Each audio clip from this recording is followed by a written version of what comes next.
yeeg xaritu téléspectateurs yi salaamaaleykum dal leen ak jàmm si seen bloc d'information la totale tey bi ñu fas yéene waxtaane wala am yéene wu waxtaane li nga xamante ne moo di la poste société nationale boobu nga xamante ne daanaka si ay jafe-jafe yu metti la nekk muy mbir boo nga xamante ne njiitu réew mi Macky Sall reconnaître na ko muy mbir boo nga xamante ne bés la woon bu ñuy recevoir cahier de doléances yi jour boobu nag daanaka bu mu koy recevoir mi ngi xam le ni daanaka poste nekk na si ay jafe-jafe yu metti yi li waral kon moom mu xam le ni njiitu réew mi Macky Sall mu xam le ni kon faw ñu jéem a xool nan la ñu recapitaliser société nationale boobu waaye itam xool nan la ñuy créer encore benn société bu yees war ngir kon gën ko dëgëral looloo tax tey ñu fas yéene waxtaanee li nga xamante ni moo di la poste nag njiitu réew mi Macky Sall waxoon na dañuy créer waat beneen société ndax si processus boobu la nekk démb ci conseil des ministres bu mu wàccee ki nga xamante ni moo di Abdoulaye Bibi Baldé nekkoon directeur général u la poste ndaxte ki nga xamante ne léegi mooy Mohamed Diaité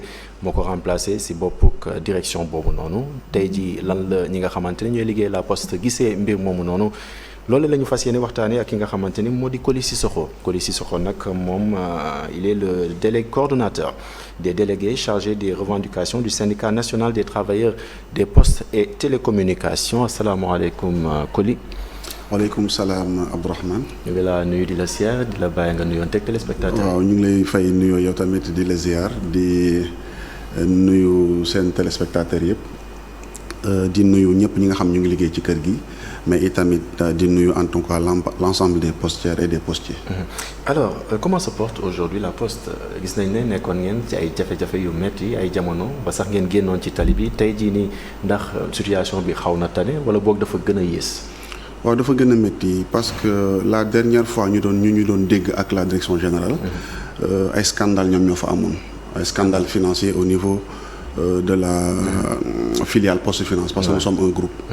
alors li ci xew ci donc ba bi mujj nii nag moo di dafa dem ba vraiment tension de trésorerie yi ñu doon wax rupture de trésorerie bi ñu doon wax dafa gën a yéeme dafa dem ba activité bi nekk à l'arrêt vraiment cessation d'activité totale alors bi loolu amee usagers yi itamit muy pensionnaires yi di fonctionnaires yi nga xam ni par fin de mois dañuy fayee ko poste di génn ci tali bi. ça s'est passé à Thiès xew na feneen. mu dem ba suñuy travailleurs nekk au niveau de Thiès ak les chèques postaux de Dakar. mu dem ba clientèle bi di leen agressé ndax dañu foogoon ni. ñoom les receveurs et les chefs d'agence dañoo yor xaalis dañ leen bañ a fay. ay militaires sax agir nañu au niveau de Thiès yu nekk à la retraite parce que c'est très dangereux quand même un militaire à la retraite c'est quand même un militaire. alors bi loolu amee mu dem nag tombeek fin du mois bi ñun ñu toog ba démb. suñuy salaire fayuñu ko ci lañ commencé di tenir assemblée générale depuis mardi ba démb ba tey nous avons tenu une assemblée générale xamal usagers yi ne leen ñoom ni ñu nekkee ay clients poste ñun noonu la ñu nekkee en client poste après avoir été des travailleurs moo di dañ fa am ay compte d'épargne dañ fa am ay compte CCP dañ fay fayeeku salaire bi mu demee nag ba ñun jotuñu suñuy salaire donc ñu leen di gën a xamal ni leen loolu day firndeel ni biñ leen di wax naan leen ay xaalis amul ci kees pour ñu mën def seen opération loolu dëgg la maanaam c'était pas que dañoo yoroon xaalis bañ leen ko jox parce que amuñ ci benn intérêt c'est en faisant des activités ñun ci la ñuy defee des marges ci la ñuy rentabiliser l'entreprise donc amuñ ci benn intérêt. alors jafe-jafe bi lan moo ko waral sànq yaa ngi wax tension de trésorerie ndax loolu la wala boog dafa dem ba gën a sori loolu di maanaam wàllum gestion yi ndax au départ loolu ngeen doon wax ndax dafa wéy ndax problème gestion moo waral ngeen di dund jafe-jafe yi ba tey. waaw problème gestion daf ci am bu baax a baax. defe naa yaa ngi doon wax naan président de la République le 3 mai dafa génn. doon wax ci poste wax ci effectif bi wax ni mënul continuer on ne peut pas continuer à les perfuser. mais quand même bu waxee ci effectifu poste. quand même on est un état organisé. poste société nationale la. 5000 emplois lañ doon wax. 4000 et quelques entre 4000 et 5000 il n'a pas donné un chiffre précis. mais nous sommes un peu plus de 4000. donc 4200 environ. alors donc bu président de la République di naqarlu maanaam effectifu poste. mais moom président de la République ki mu nommé à la tête ñi muy nommé à la tête de la poste. ñooñu ñooy recruter. ñooñu bu ñuy recruter il y a un conseil d'administration boo xam ne day orienter. mais day contrôler à travers parfois yenn instruments yi le bilan social annuel. conseil d'administration ki mu fal à la tête du conseil d'administration bu doon liggéey donc poste direction générale dina ko présenter chaque année un bilan social. à travers le bilan social dina gis ndax kër gi attan na effectif bi mu am ou pas. mais les recrutements ont toujours fait foison. Mais ba l'actuel directeur général moom dem na ba accepter ni poste dafa nekk en difficulté. Mais ba 2022 bi il a recruté mais des dizaines, c'est pas pour tirer sur une ambulance, on ne le fait pas. Mais ba 2022 bi il a recruté de plusieurs dizaines de travailleurs. Jusqu'au mois de septembre bi ñu génn. Bi nga xam ni moo précédé mois bi nga xam ni dañu ameel salaire yéex ñu ko fay. Mois de septembre bi recruté na. Donc loolu buy am état di mel ni luy taxaw di wax naan daf mel ni lu ko bett quoi. Donc loolu aussi ñun en son temps aussi on avait répondu au président avec tout le respect que nous lui devons. Quand même moom moo am obligation accompagner poste ci jox ko yenn marché yi nga xam ne poste mën na ko exécuter mais itamit di ko contrôler. Donc anticipation da ngeen jàpp ne dafa waroon am ci jafe-jafe yi nga xamante ne yéen a ngi koy jànkonteel jamono ji ne. Waaw bien sûr même bu anticiper wul bu demee ba ay travailleurs yi nga xam ne ay syndicalistes lañ nga xam ni daanaka seen revendication sax dañ ko xaw a tegandi ci suuf. Ndax ñun aussi xam nañ kër gi ni muy doxee ak li fi am lu mu mën. Bu demee ba ñooñu ci boppam ñooy wax ci gouvernance bay appeler l'État à plusieurs reprises alors à envoyer des corps de contrôle pour ñëw xool li fi xew.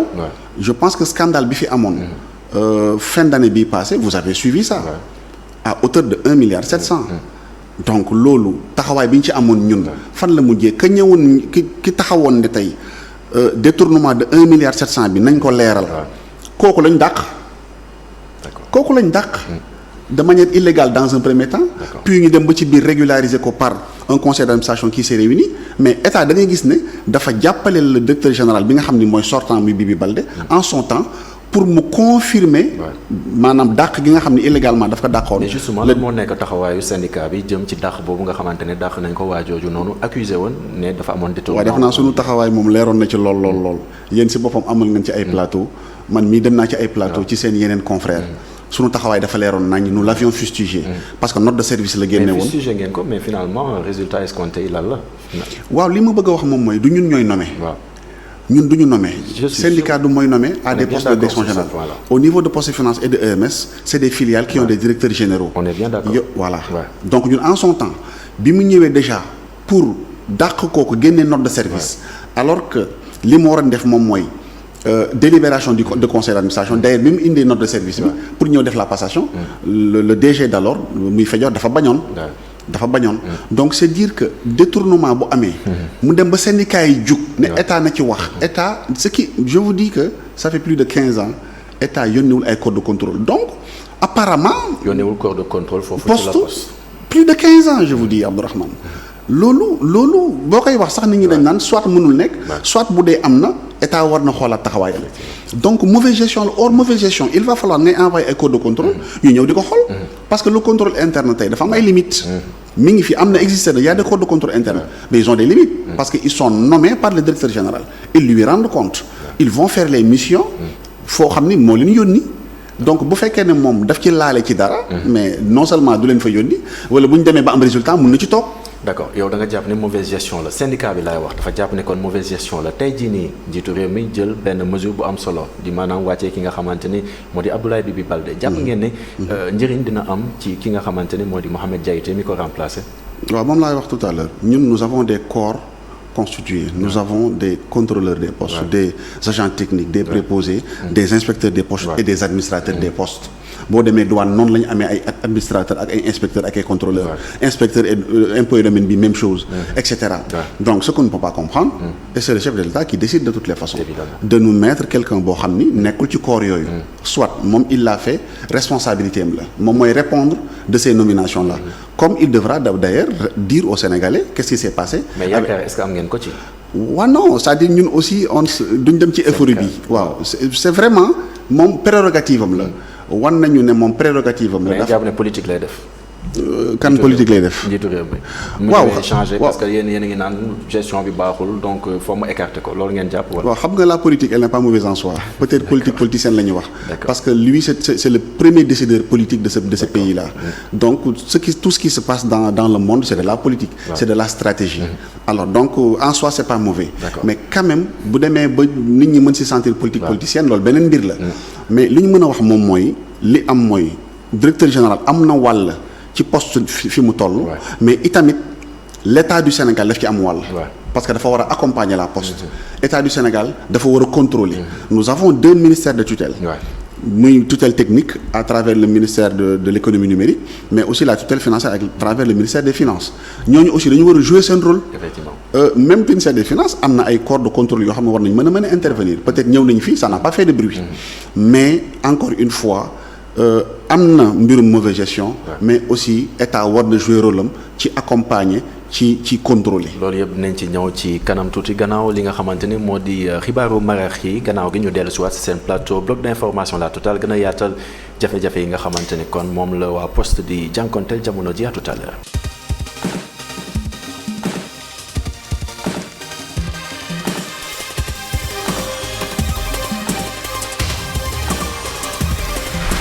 De retour sur le plateau de la Total dalati leen ak jàmm ñu nar a waxtaanee situation bi nga xamante ne moo am foofee ca société nationale La Poste ñu nar ci waxtaan ak ki nga xamante ne moo di Coly Cissokho moom nag il est le coordonnateur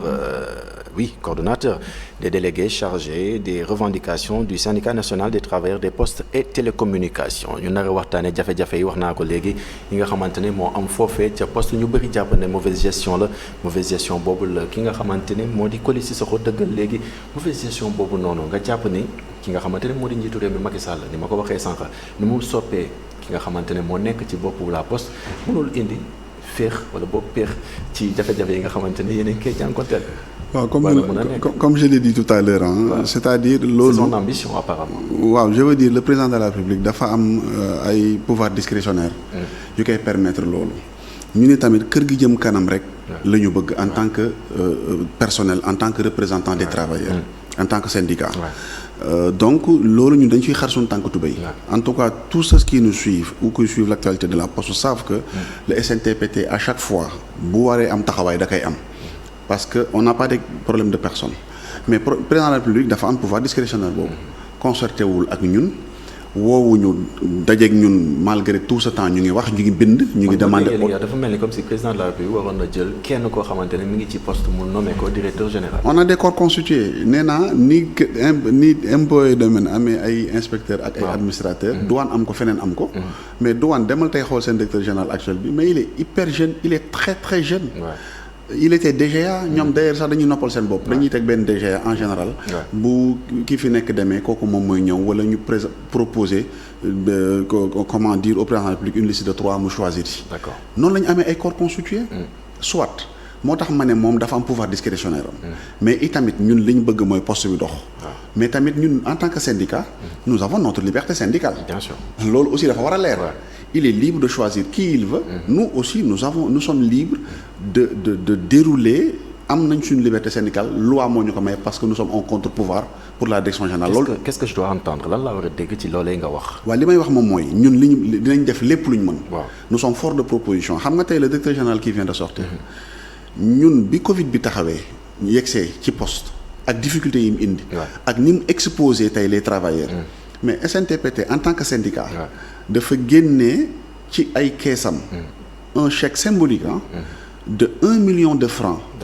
jox ko directeur général poste su ne ko na nga ko dimbalikoo ngir nu mu tuddati xeex mbirum Covid bi jël 500 000 francs ci jamonoy Covid 500 000 francs jox ko le directeur général de Poste Finance jël 300 000 francs jox ko le directeur général de EMS Sénégal loolu pour la 500 000 bi pour ñu dimbali kooku ndax boobu ñu ngi ut ay raxasukaay ay gel et cetera donc pour ñu dimbali kooku pour le personnel parce que xam nañ ni li fi nekk ci ay moyens matewul alors donte au niveau de la maison mère usage bi ñu ci waroon def defuñu ko ci c'est pas mu ngi noonu yemuñ ci loolu usage bi ñu ci waroon def defuñu ko ci parce que si su toog nañu ak le directeur général en face en audience ne ko mais ñun yëg nañ ni jël nga lu mel ni tant de millions yóbbu ko Kolda joxe ko foofu.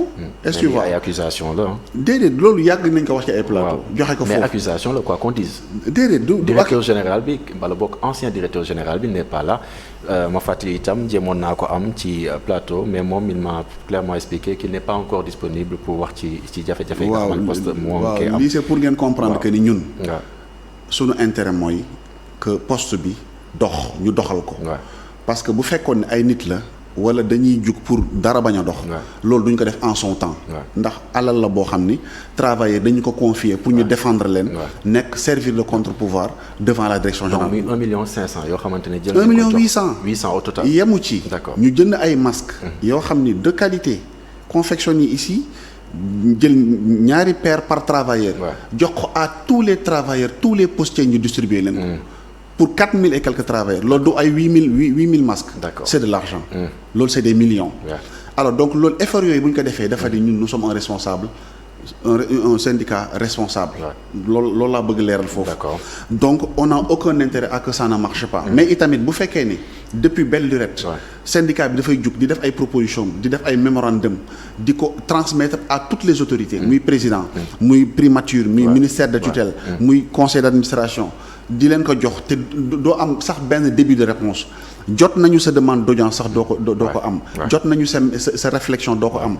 alors maanaam du dajeeg yow. c'est vrai que loolu quand même problème la Sénégal la plupart du temps boo waxee ak nit ki pour nga am réponse c'est tout un problème wala sax ñu ñëw ci plateau yi ngir waxtaan leeral mbir yi par rapport ak poste bi sax jamono jii nii doon na mbir moo donc loolu la ñuy wax donc dajewul ak ñun dafa xëy rek jàpp ni peut-être tension bi xëy na li ko mën a apaiser moom mooy ñu dundi këli moo tax ma ne loolu c'est un pan foofu rek mais tam li am solo moom mooy bonne gouvernance moom ñun dañuy veiller à ce que kër gi ñu yor ko ci yorin bu normal. donc foofu lay waxee travailleurs nag ils sont très résilients parce que tey seen yenn avantages yi sax muy des avances scolarité dañoo xëy dindi ko par une note de service illégale d'ailleurs qu'il faudra attaquer devant les autorités compétentes alors muy avance Korité ñu dindi ko muy avance scolarité ñu dindi ko non seulement yemuñ ci mais retarder sa salaire ba daanaka tey la ñuy soog a commencer di procéder à certains virements vous voyez un peu donc loolu dafa ay difficultés la yoo xam ni dafa nekk sunu kanam ak yeneen tey le salaire même il n'est pas entièrement perçu je m'explique nous avons des institutions sociales caisse de sécurité sociale IPRES institution de prévoyance maladie et même la mutuelle d'épargne et de crédit des agents de l'administration publique et parapublique muy MECAP nga xam ni le régime libéral en son temps sous la présidence de Maître Wade moom moo ko tegoon fii pour mën a dimbali travailleurs accompagner leen donc travailleurs yi amuñu ay prêts sociaux comme ni ko fonctionnaires yi amee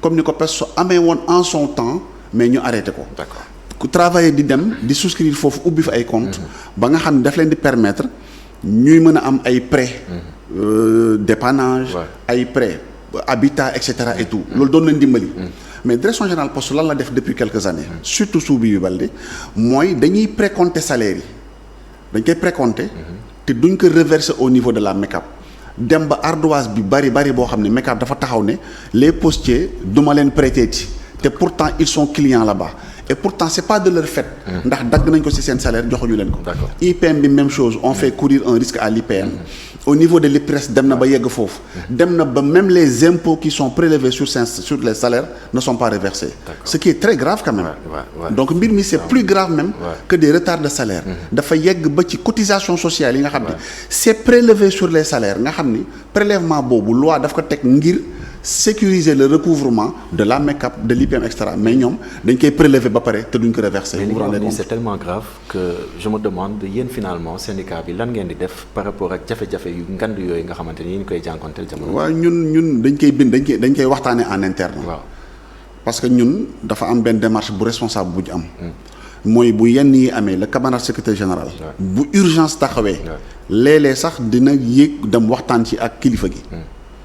bu fekkee ne sottiwul foofu ay demande d'audience day am nañu 2 audiences ak moom format grand format avec nos responsables parce que SNTPT c'est au niveau de tout le Sénégal nous avons des sections au niveau de Dakar mais nous avons des unions régionales au niveau des régions alors ñu am ak moom ñaari audience teg ak moom les problèmes de l'entreprise teg suñuy doléance mais loolu da ngay gis ne faju ko en général nag bu ñu jaaree ci ñaari état bi waxtaanee ko ci biir nekk sottiwul ñu waxtaanee ko ci ëtt bi moom mu toog ak ay responsable ay directeur am ak ay chef de service am ñu toog ak suñuy responsable waxtaan sottiwul mais dañ koy génnee ci mbedd mi mooy dañuy waxtaan ak sénégalais yi ndax ngir yàlla ñu jàpp ci combat bi ñu jàpp ci xeex bi. ci naka lañ ciy jàppee sénégalais yi ci naka lañ ciy jàppee mais sénégalais yi ñoom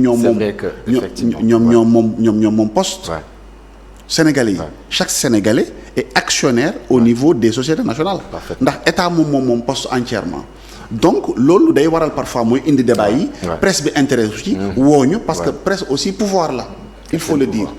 pouvoir la donc ñun étape yooyu yëpp dañ ciy jaar mais en toute responsabilité mooy ki mu concerné li ñu ci wax ak moom boo ci jugee waxtaanee ko ci ëtt mooy ak ay collaborateurs ñun le secrétaire général aussi ak ses collaborateurs mais aussi boo ci jugee sottiwul nag mais faw nga jéem a seet noo koy lijjantee nga taxaw ci ay assemblée générale ci ay tournée mën a wax ak sénégalais yi wax ak travailleurs maanaam ci jafe-jafe mais dafa am benn yóbbante boo xamante ne dama ko jot ci sénégalais yi muy benn mbir ci anam bi nga xamante ne noonu ngeen di liggéeyee d'aucuns disent que vous refusez complètement la modernité yow ban tontu nga ci am. waaw ba léegi saa yu ñu ko déggee de daf ñuy jaaxal xam nga lu tax. pour deux raisons benn bi moom mooy nous sommes dans la modernité. boo jëlee tey malheureusement dans la presse il est difficile de parler sans faire de la pub. mais tey pour Sénégalais yi mën a comprendre. boo jëlee tey DHL nga xam ne ñëpp newoon nañ ko. parce que tout simplement modernité efficacité rapidité. ñun nous avons une filiale au niveau du groupe La Poste muy EMS Sénégal Express Mail Service. bokk ci réseau. publicité mi bëgg a bëri nag. waaw merci bokk ci réseau EMS international. mais on voyage dans les mêmes soutes d'avion. que multinationale boobu ma la tuddal léegi. dans les mêmes soutes d'avion. on a les mêmes délais. en 72 heures on peut te livrer partout dans le monde. vous voyez. alors donc ñu am un centre du courrier hybride mu nekk foofu. centre boobu day permettre tey aux banques. aux sociétés balaa ngeen di jànkonteel jafe-jafe yi la. loolu yàgg na. EMS. balaa ngeen di jànkonteel jafe-jafe. yàgg na mi ngi fi ba léegi EMS mi ngi fi ba léegi. d'accord mooy li ngeen di def nii lépp. benn la ci filiale yi ma lay wax Poste Finance ak EMS. d'accord EMS mooy suñu courrier accéléré. courrier d'affaires courrier d'entreprise. ok EMS boobu boo ko jëlee. mais am na un centre du courrier hybride buy permettre ñu dañuy travailler avec les banques. di travailler avec les sociétés de facturation.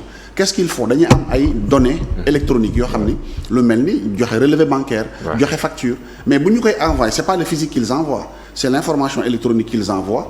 mais mu ñëw ci centre boobu c'est des milliers de plis par jour yoo xam ni mun na ko non seulement tirer ko ñu mettre ko sous plié. poste distribuer ko. loolu am nañ contrat yu mel noonu yuy dox. d'accord kon poste bañul modernité. mais justement ce que je parviens pas à comprendre. mooy ci coronavirus bi dañu waxoon ne que da ngeen doon dund ay jafe-jafe et pourtant ci coronavirus bi. ay entreprises yu mel ni kon Senjos. daanaka dañ doon sentir seen bopp complètement ci liggéey bi nga xamante ne ñoom ñu ngi ko doon def. waaw ak e-commerce bi. parce que tout simplement dalee. c'est paradoxal. waaw loolu moo paradoxal. mais coronavirus bi aussi mais le directeur général sortant la fi fekk parce que il est venu il a pris service en juin 2019. alors donc boo ñëwee ñu ne on s'est adapté moom déjà dafi ñëw fekk fi produit bu mel ni poste cash. bu doon dox nit ñi dañ ko doon jënd comme de petits pains. la carte poste cash. mais bi mu ñëwee daanaka ci la carte bi ci la produit boobu taxaw. d'accord naax saay. personne n'a compris. te mi ngi doon leen jàppale bu baax ci. mi ngi doon dox mais à l'international ay carte visa la c'est des cartes bancaires prépayées visa. Au niveau international mais là où certaines cartes visa bancaires ne marchent pas poste cash da doon marché. beaucoup d'autorités bu ñu voyagé waan am ay problème avec seen carte bancaire kenn ci ñoom yor carte poste cash bu dox mais bu ñu ñibbisee dañuy ñëw c'était la ruée vers la direction du marketing et de la communication. donc cela confirme un peu mauvaise gestion bi nga xamante ne. mauvaise gestion daf ci am bu baax. daf ci am bu baax mais aussi l'État doit accompagner. mais justement c'est la question que je voulais vous poser. est-ce que yéen a ngi sentir nguur gi mi ngi leen di taxaw complètement wala boog day bàyyi ba lépp ne këtt ne jonn muy doog a taxaw. waaw nguur gi moom taxawuñu bu baax parce que tout simplement tey boo gisee c'est vrai ay problème de trésorerie peut-être moom moo tax. IPRES daw. IPRES génn na. mais sunu papa yeeg sunu yaay yeeg sunu maam yi. di dem di fayeeku ji ci ay kiosque. mais loolu amuñu lu leen gënal. te ñu daan dox ndànk ànd ak seen sët yi bu ñu ñëwee dugg ci bureau de poste bi. wala ci agence bi ñu dalal leen. foo xam ne c'est climatisé. ak am sutura. yaa ngi gis. toppatoo leen parce que seen statut moom moo ay troisième âge lañu. donc ñooñu bu ñu xëyee rek IPRES nekk démembrement état moo ko moom. poste nekk fii mu xëy rek dem. alors que en son temps au tout début. mais poste jàppale woon na IPRES bu ci jamono yooyu. parce que tout simplement dañ daan même parfois anticiper sur ces paiements. avant ñu rentrer dans nos fonds. d'ailleurs de la même manière lañ defoon ak bourse de sécurité familiale yi avec l'État du Sénégal 2017-2019 ñu fayal ko 42 milliards 500 yoo xam ni sur fonds propres. état amel ñu ko bor ba 2020 syndicalistes yi ñoom ñoo jug taper sur la table état dugal xaalis boobu. donc c'est dire que poste dafa bii bi bale dafa ñëw fekk mu nekk une poste solide D'accord. Mais qu'est-ce qui s'est passé 42 milliards yooyu quand on a tapé sur la table en décembre 2020 pour état fay ko état fay na ko au moment où nous parlons état fay na ko dont 30 milliards ont été injectés en 2021 en effet hors budget parce que c'est des recettes extra-budgétaires yoo xam ne dugaluñu ko sax def remaniement dugal ko ci budget bi mais ce qui est étonnant même 2022 bii en début 2022 état dugal na 12 milliards 500 dafa seey kenn gisu ko parce que tout simplement c'est des marchés bidons lay nekk di ko exécuter di ko fayee bàyyi les priorités loolu kese la. alors justement processus de restructuration bi fan la toll ndaxte amoon na benn commission bu ñu taxawaloon jëm ci loolu ban écho ngeen am ci mbir moomu noonu. waaw y a une commission il y a un comité interministériel. sous-comité interministériel pour la restructuration de la Poste.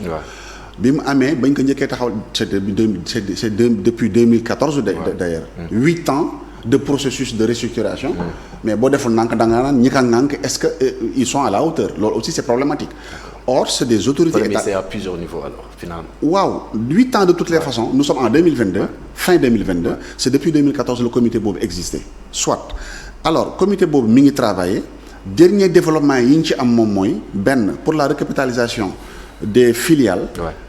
Les gens ont besoin quand même d'avoir les états financiers etc.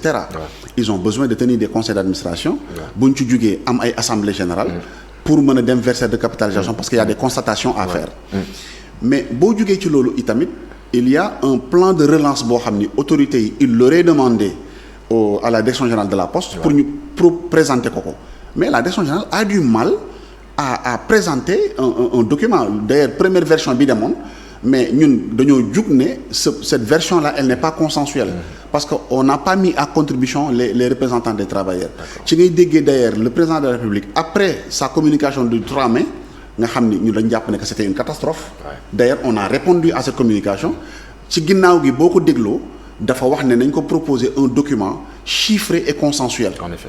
Parce que tout simplement les représentants du personnel que nous sommes nous avons tapé sur la table et nous avons dit processus bi ngeen jëm sur le plan de relance nous n'avons pas été mis à contribution. Donc continuer à taper sur la table dans ce cas. mais jàppale notamment sénégalais yi ndaxte corruption bi dafa commencé sax fës ci mbir moomu noonu. di maanaam boo demee ngir dem récupérer ji sa xaalis. daanaka dañ lay corrompre ngir nga mën a récupérer complètement sa xaalis mbir moomu tamit. ban appréciation ngeen ci am est-ce que doon ko ne à taper. waaw loolu j'avoue que maa ngi koy soog a yëg. duñ ko weddi mais li am mooy amul benn xaalis boo xam dañ la koy laaj bu fekkee da nga bëgg a jël sa xaalis. la réalité moom mooy dafa am une rupture de trésorerie. Tension lañ doon wax tension moom mooy de temps en temps par exemple nga am ay problèmes pour satisfaire quelqu'un qui vient d'un seul coup demander 10 millions ou 20 millions. et même là nous avons la capacité nous avons toujours eu la capacité. mais mooy mu jékki-jékki mu métti ba mu yàgg mu normalaat. mais bu demee ba fay normalement ñuy ñëw. non nii on parle pas de tension. on parle de y a un problème d'activité. il y a quasiment une cessation d'activité. c'est ça la vérité. loolu moo dem nag ba ñun suñu bopp mu laal ñu. donc c'est problème finance la donc boo mënee am na ñoo xam dañ ne. boo ñëwee dañ lay laaj xaalis li nga wax ni dama si tiit. xam nga tax ma tiit ci parce que da nga ne cessation d'activité et pourtant on a vu une vidéo moi j'ai vu une vidéo du directeur qui a été nommé muy nekk ak njabootam di kontaan man bu doon man damay tiit. waaw nous avons tous vu cela. nous avons tous vu cela je pense que au Sénégal du lu bees. quand même luy faral di am la. c'est faral di am loo xam ne dañ ko war a moytu quand même. waaw ça pose la problématique de nos rapports avec le pouvoir. avec les privilèges. avec l'argent. c'est-à-dire loolu moom c'est problématique. yow boo doon wax dara ci directeur bi actuellement lan nga koy wax. waaw man j'évite xam nga pourquoi may éviter.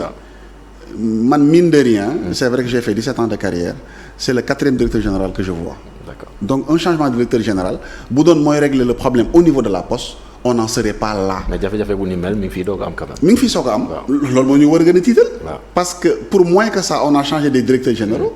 mbir mi di gën di dem c'est parce que l'État tout simplement deful li mu war a def ñun nous avons toujours alerté nous avons toujours tapé sur la table mais tout à l'heure da nga wax lenn loo xam ni il faut ma ñëw ci. mooy pour nga mën a jot sa xaalis sax il faut nga joxe dara on parle de corruption. loolu dama ne man personnellement maa ngi koy soog a yëg. et très certainement am na postiers yu bëri les gens nous suivent. man de wax nañ ma ko quand même. waaw non du ma ko weddi mais xam nga lan laa bëgg a wax foofu. nous avons des corps de contrôle. loolu ku mu dal na nga ko dénoncer mais xam nga qu'est-ce qui est difficile dans la corruption. c'est justement la non-dénonciation.